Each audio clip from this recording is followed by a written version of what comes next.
Welcome back, guys, to another episode of Next Gen VR, the channel where I review next generation VR headsets and accessories, comparing them to previous generations, and giving you guys tips and tricks on how to improve your VR headset experience. So, which VR headset should you buy? This is a question that gets asked a lot, and I'm going to be going over the Quest 2, the HP Reverb G2, the Pimax 8KX, and other headsets such as the StarVR One, the Valve Index, the Pimax 5K Super, and others as well.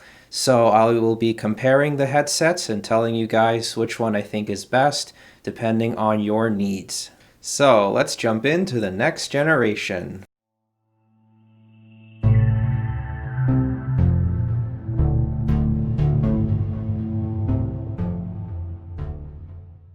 So to get started, I've made a chart of the VR headsets comparing all of their features, and I'll go over it first and then dive deeper into each headset. Okay, so this is the VR headset comparison chart of various different headsets that you can find, and first we're going to start with price. The base price of the Quest 2 is $300 US, but as I have talked about before, the cloth strap is really uncomfortable and makes VR unplayable unless you use counterweights or the Elite strap, which is why I've made the total usable price $350. For the best experience, you will also recommend to get counterweights or the Oculus Link cable if you want to play PC VR, which is why the best experience is around $380 to $440. Then on the Reverb G2, we have a base price of $600, comes with controllers with inside-out tracking, so you don't need anything else to run it, so the total usable price is $600. But some people have complained about Windows mixed reality tracking, so for the best experience, you could buy index controllers for $280 and base stations either used for $200 or brand new for $300. That's why I have a range of 1,120 to 1,220. Then the Pimax 8KX is $1,300 for the standard headphone edition, but you will also need base stations and controllers in order to use the 8KX, so it's about 1,780 or more, but you can get a slight discount if you order these two accessories through Pimax Bundle. And the best experience price of $2,030 is based on buying the Vive Deluxe audio strap for $100 and some counterweights to balance the heaviness of the headset and some other things as well. Then we have the StarVR One, which is $3,200, but you will also need the base stations and index controllers to use it, so $3,780 usable price. And obviously this headset is for enterprise use mostly, so unless you're a very hardcore enthusiast, I wouldn't recommend buying this headset. Then we have the Valve Index at $500, and the total usable price is $1,000 because again you need base stations and controllers.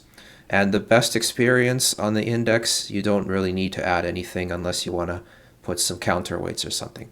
Then we have a brand new headset by Pimax called the 5K Super, which is $750 for the headset. So about $1,230 with base stations and index controllers. And again, you can get a slight discount if you buy it as a bundle from Pimax. So now let's move on to resolution. The Quest 2 has 1832 x 1920 resolution per eye, which Oculus says is almost 4K, and this is definitely higher than previous generation headsets like the Valve Index, which is 1440 x 1600 per eye, and headsets before the Index like PSVR, which are even lower in resolution. So the Quest 2 is a big bump in resolution. Then we have the Reverb G2 at 2160 x 2160 per eye, and this is true 4K experience.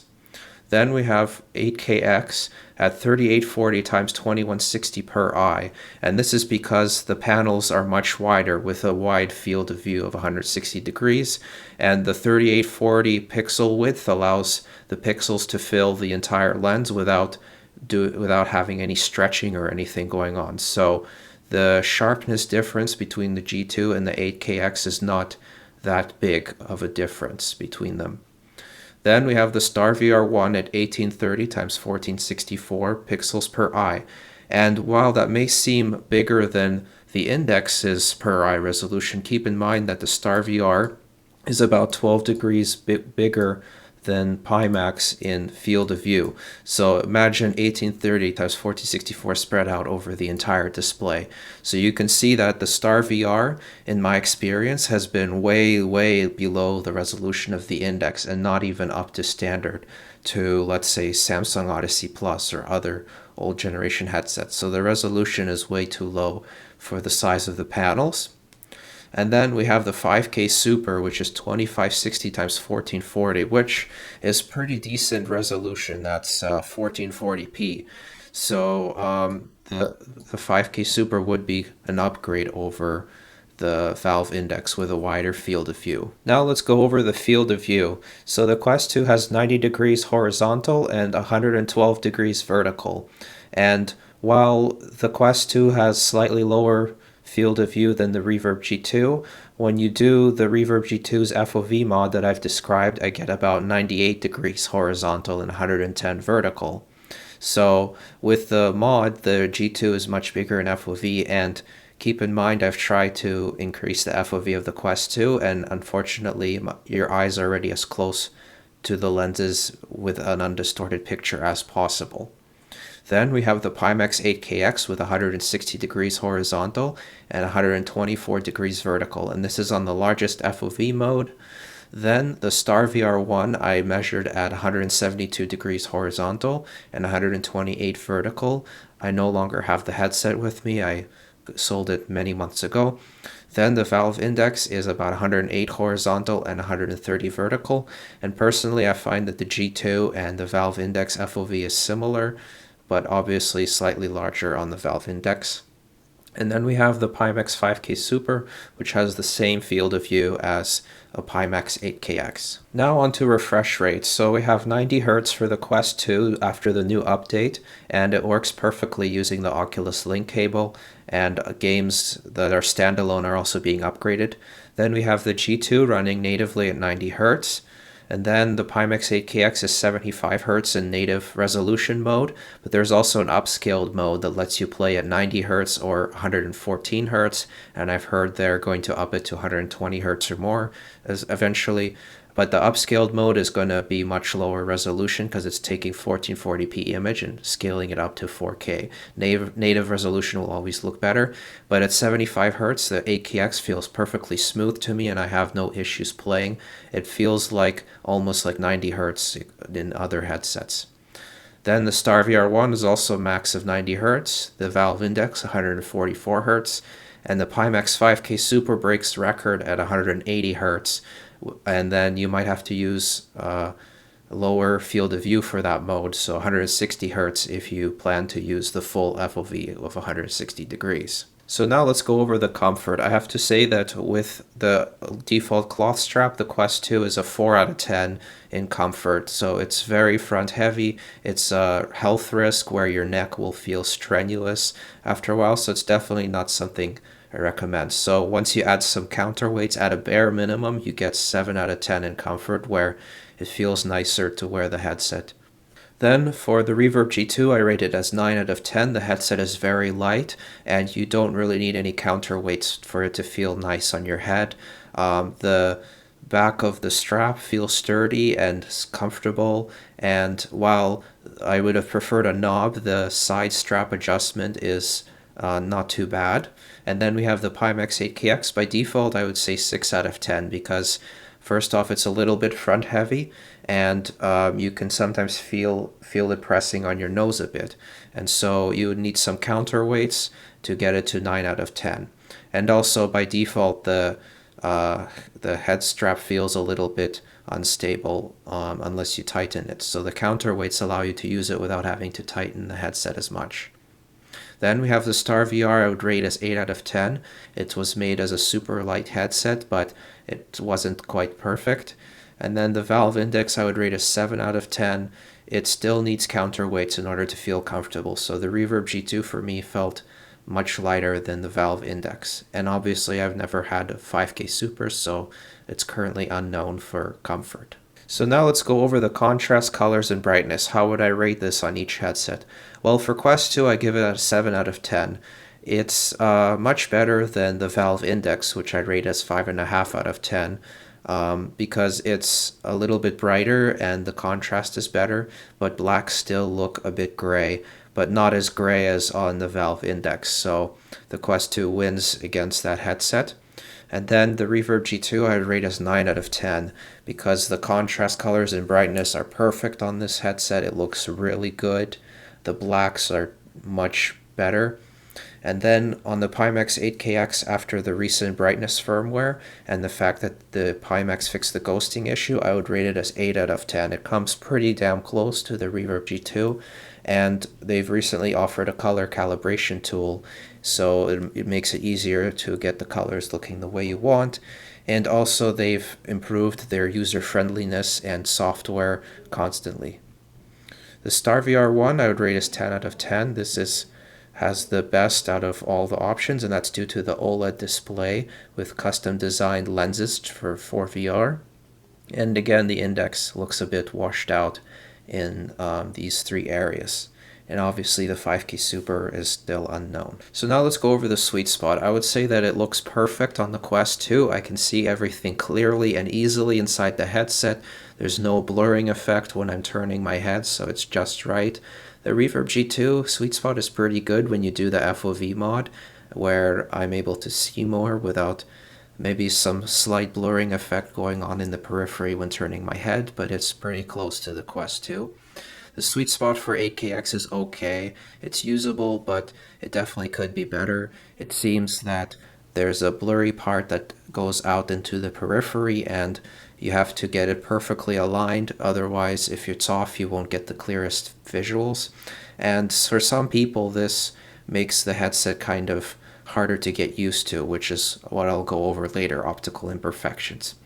For the StarVR One, which I've had experience with for 2 months, the sweet spot is the entire display. So it was amazing how every part of the display was just as clear, and so I really enjoyed that part of the headset.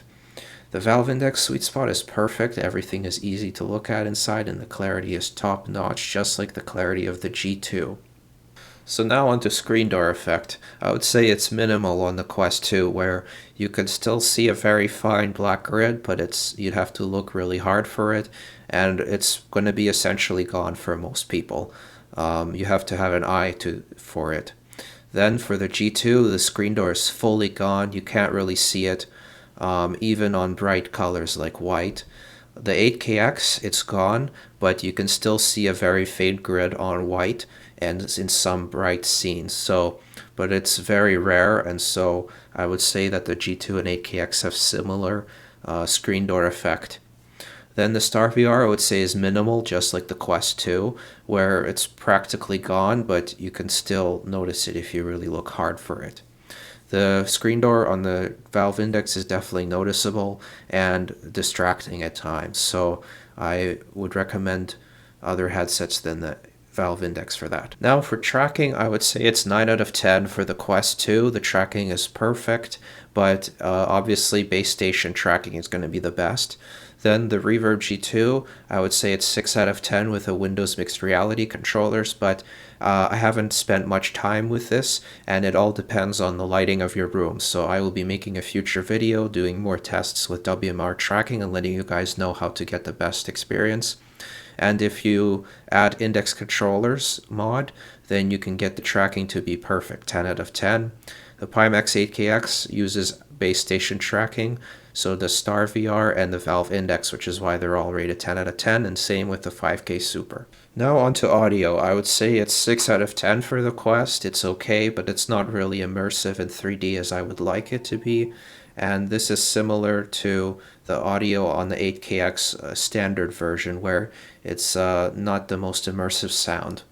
Then on the G2, I would say it's 10 out of 10. The speakers, just like the Index speakers, are really good and immersive and loud, so I give 10 out of 10 for both of those headsets. The 8KX standard is not the best audio, but when I've modded it with the Vive Deluxe audio strap, I would rate it as 9 out of 10. Way better improvement when you do this mod. And you can also do this mod for the Quest 2 as well. So yeah, The StarVR One doesn't have a built-in audio solution, so you will need to use your own headphones with it. So now let's talk about the negative X factor, and this is something I determine as unique to a particular headset. So the negative factor for the Quest 2 is that you will need a Facebook account in order to use VR, and this has been very controversial with lots of people, so if you don't like that, then that's maybe a concern. The second is only 3 IPD adjustment options between 60, 63, and 67. So if you fall far outside of those 3 ranges, you might not get the best experience in the Quest 2, and the FOV might be lower than people who perfectly match those 3 IPD settings. Then the negative X factor for the G2 is that you might need good room lighting for Windows mixed reality tracking. So my room might be too bright, so you might need a certain amount of lighting to get it just right. So again, I'll be doing tests to figure that out. The 8KX is optical imperfections, and the reason I say this is you have to get used to the optics of the display. I believe it's either the small sweet spot or the fact that it's canted displays that requires your eyes to get used to the picture. Now, the picture is clean, it looks sharp, like you can see everything, but there's a feeling, like Sebastian said, you're wearing someone else's glasses, sort of. I would say your brain has to get used to the picture quality, and for me, my brain has gotten it to a point where it feels just as fine as other headsets, but it's not going to be for everyone. Some people will feel uncomfortable, and I've set my IPD to match 63 on the headset, but even sometimes I do occasionally get eye strains. So you do need quite a bit of tinkering to get the optics to look the best for you, and so I wouldn't recommend this headset for someone new to VR. Then for the StarVR One, the negative factor is resolution is way too low, far below previous generation standards, and so despite that wide field of view, this breaks immersion a bit. And then the Valve Index is old generation resolution. I would definitely recommend the Quest 2 or other headsets because they are just so much better in clarity and resolution. Now let's go over the positive X factor. So for the Quest 2, the fact that it's standalone and you don't need a gaming PC to play in VR is a big plus. And the Quest 2 has a limited Quest 2 library, but at least it's wireless. And obviously the graphics of PC VR games are still going to be far better than the graphics of standalone games on the Quest 2. But the Quest 2 also supports wireless PC VR streaming through Virtual Desktop and wired gaming through Oculus Link. And while the experience isn't perfect in those options, it's still a pretty nice option to have for a standalone headset. The positive X factor for Reverb G2 is the beautiful picture quality. It has the best colors, contrast, and brightness while having a sharp display and the best clarity.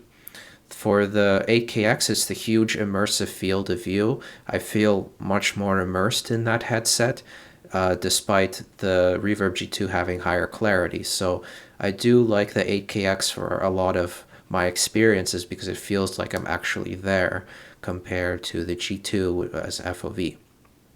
The StarVR One's benefit is the huge immersive FOV, 12 degrees wider than the 8KX, with sweet spot covering the entire lens. So this felt like I was actually there, where resolution up close felt perfectly good, but far away it's blurry, so the resolution is definitely way too low on this headset, and it's super expensive too.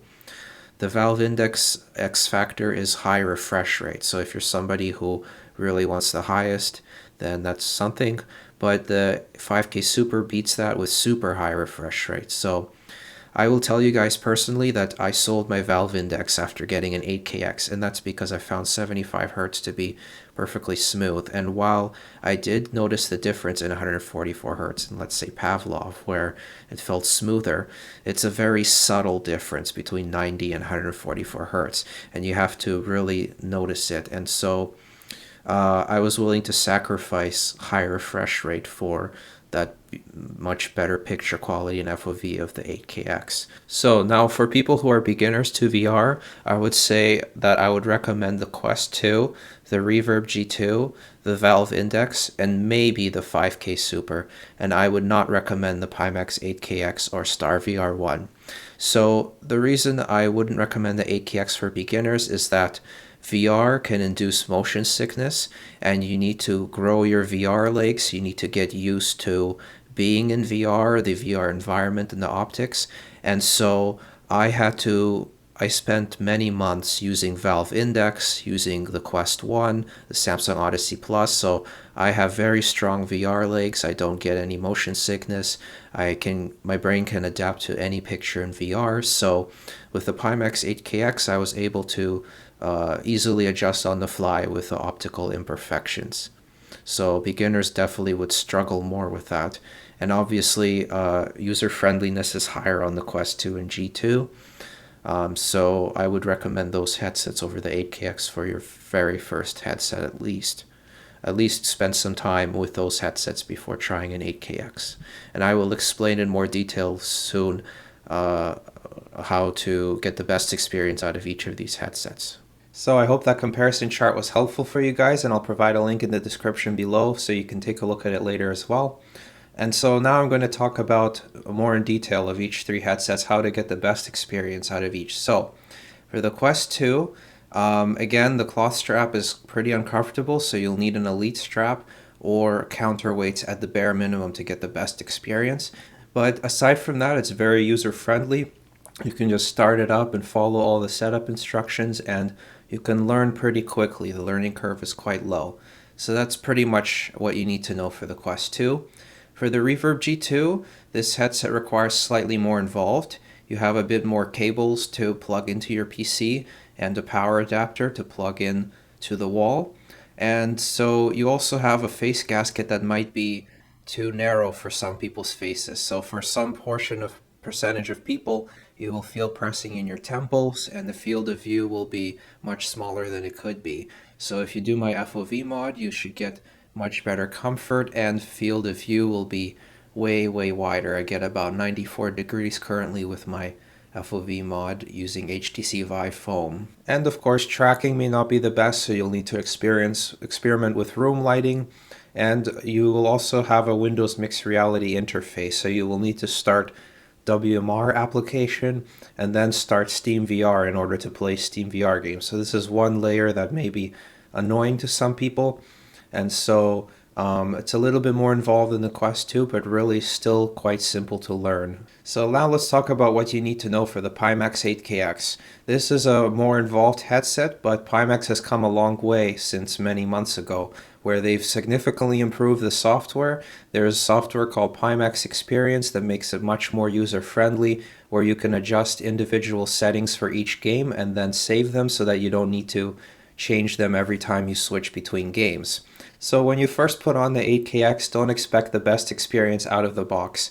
When I first put on the 8KX, the resolution looked similar to the Index, and the brightness looked really dark. So I didn't like it at all in the beginning.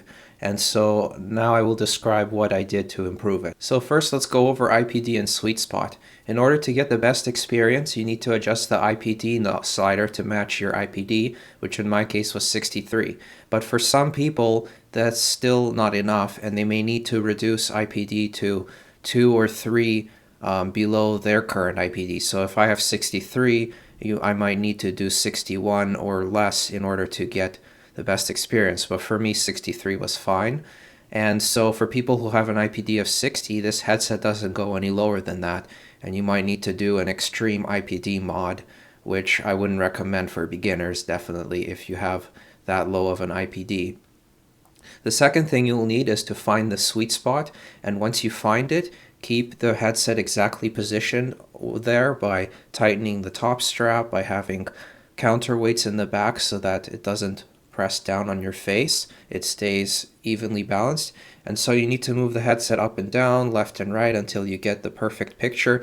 And eventually I found out that I needed to be lower on the bridge of my nose. You want to get so you need to move it up and down until you definitely notice where the best clarity is. And if you still see a bit of a blur, you can close one eye and then close the other and see if it's sharp in both eyes. If not, you might need to adjust the IPD again, or you might need to adjust IPD offset for one individual eye using software. Another thing you need to know is that some people experience distortions in the peripheral vision of the headset and some do not. And it depends on the distance of your eyes to the lenses. So if you received both the thick and the thin face foam, you can experiment with those. For me, I find the thin face foam gives me the best field of view while minimizing any distortion. So you can experiment with this by removing the face foam and putting it to your eyes as close as possible, and then just moving it out and in until you find out what the best distance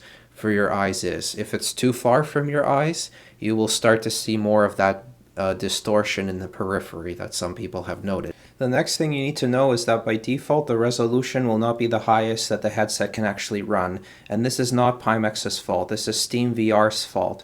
So SteamVR has a self-imposed limit on how much resolution headsets can push. So the way you can increase this maximum limit in order to get the full 4K experience of your VR headset is to add a line called Max Recommended Resolution in a configuration file in your SteamVR folder. So I will show you guys how this is done. So first you will need to navigate to C, Program Files, x86, scroll down and find Steam.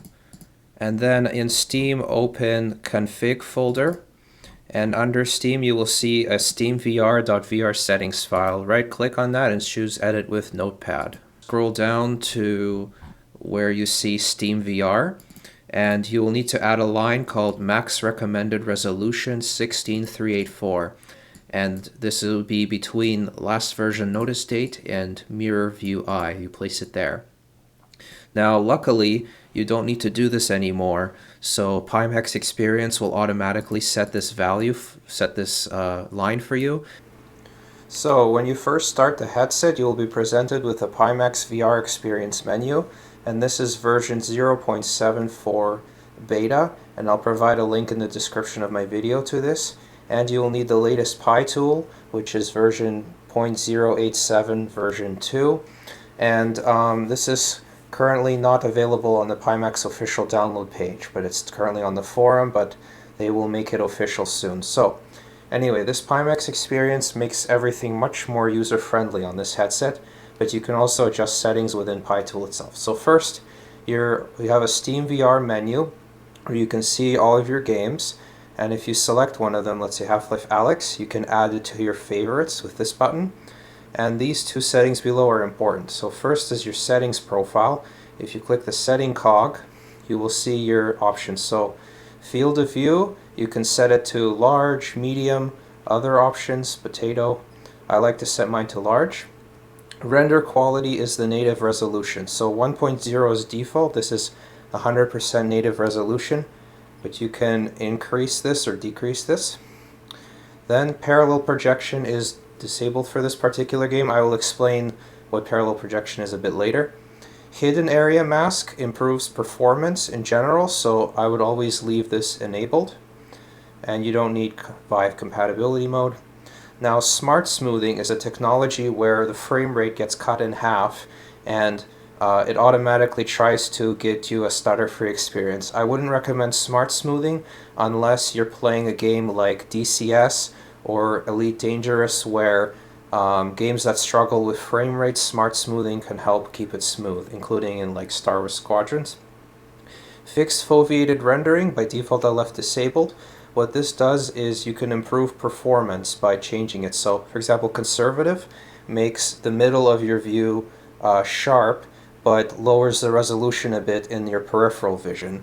So that's on conservative. And then if you do balanced, it does more of that. If you do aggressive, you might start to notice it in games. So these settings can improve performance, but leaving it disabled may give you the best picture quality, and unless conservative doesn't bother you. Next, you can adjust the brightness and the contrast of each individual eye. So I like to have -2 brightness and +1 contrast for the best visual experience. And there's a nice new feature in Pi tool where you can calibrate panel backlight and colors to your liking while seeing a colorful picture like this. And so you can add your own charts and images that you can upload in the future. And so here you can adjust panel backlight, which makes it brighter or darker. By default, backlight used to be around 50 or 60, which wasn't that good. But now I like to have it set at 91, which makes the brightness look pretty much equal or almost as good to the HP Reverb G2. So I really like 91 brightness. Maybe 100 would be even better, but it's a little bit excessive for my taste. And then here you can change for all RGB channels the brightness and contrast of the colors, and you can also individually switch to red, green, and blue channels to change those individually. So if you want to correct the color for a particular setting, then you can do that here. So once you finish with that, you just save the profile for the particular game, Half-Life Alyx. But here you can also switch to other games, to settings. So let's just go back.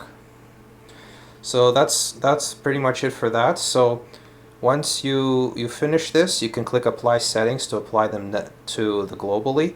But you can also save profile to save these settings for Half-Life Alyx. Then you go back to here and you select SteamVR optimization cog, and here super sampling is SteamVR sampling. I like to set it to 100, but you can experiment.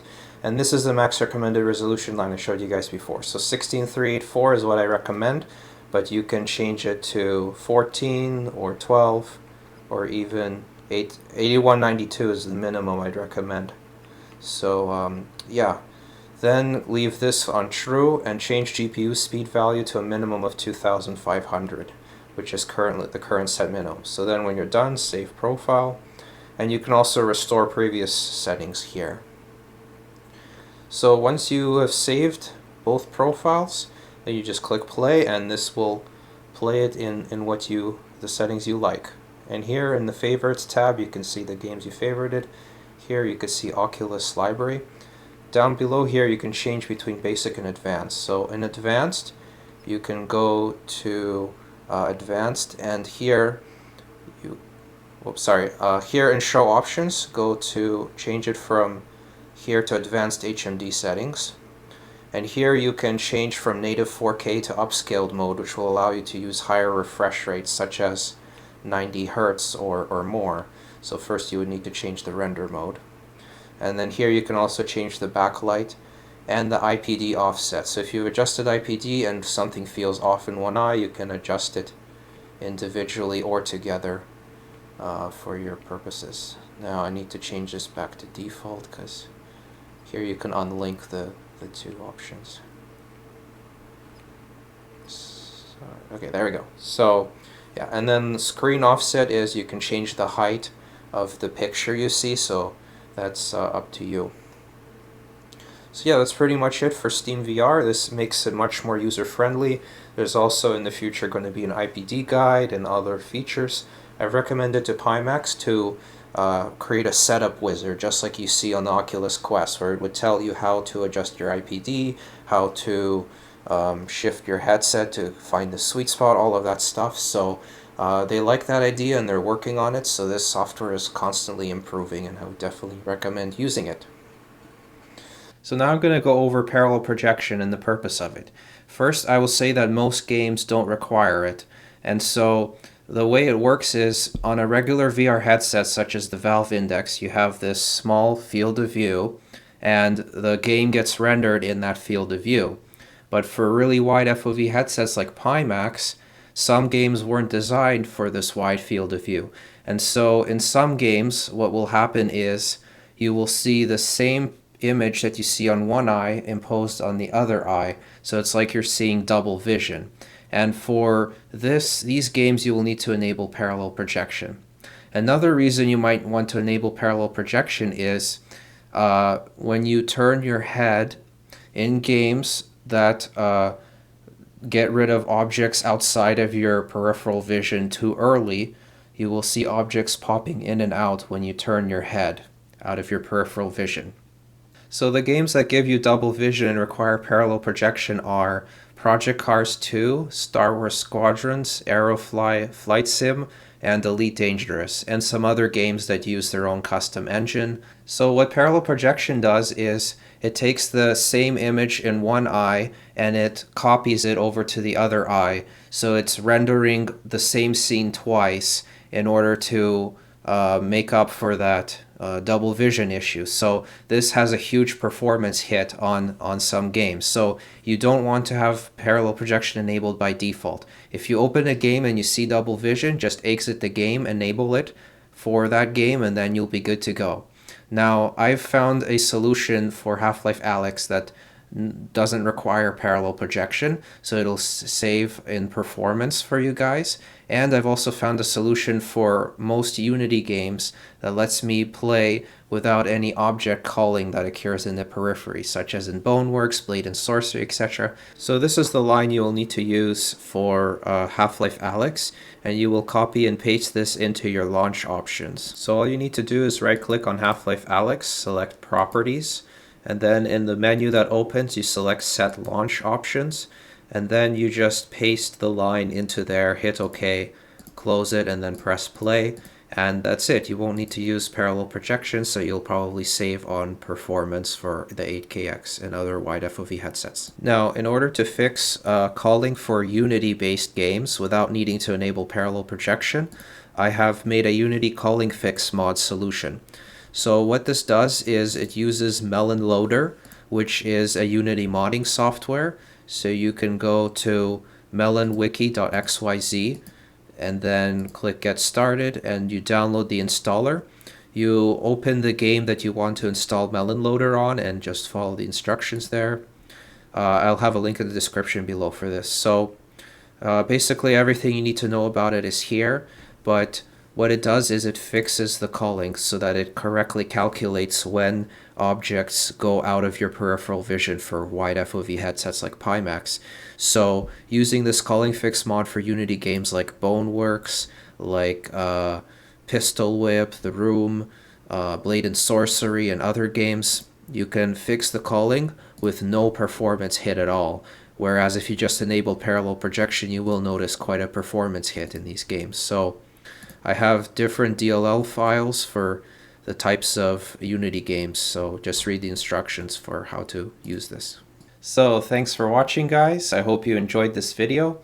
And as you saw, the Pimax 8KX is more involved. There's a bit more of a learning curve, but they've come a long way in user friendliness. And so once you've applied all these settings and you understand everything, it truly does become plug and play, because then you just hit play on the games you want with the settings already there. So, but obviously initially you're going to have to do quite a bit of tinkering and have some patience in order to get the best experience out of the 8KX compared to other headsets. So thanks for watching, guys, and don't forget to hit the like button, subscribe if you haven't already for many more videos about these headsets, and I'll see you guys next time.